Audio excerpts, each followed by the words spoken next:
accept grants from public or private funding. It's also tax deductible for private donations. We need to help these children to avoid the lives of crime, violence, substance abuse, which affects all of us. We need to help them become a good member of society. That's it.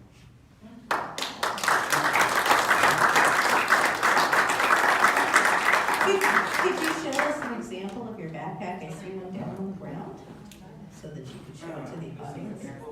This here is an example of a backpack. This is actually my school backpack. Here in, well, I recently just drew on this backpack. And when you draw on it, it doesn't stay on there forever, so you can always quickly erase it with some paper towel or maybe just baby wipes. Right.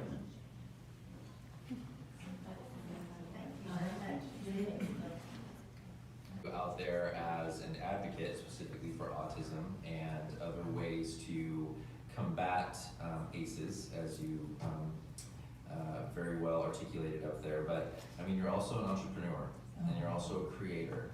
And you go to Savage Middle School, so you are a middle school student who, and thank you, Dad, for being the encourager and supporter kind of behind the scenes.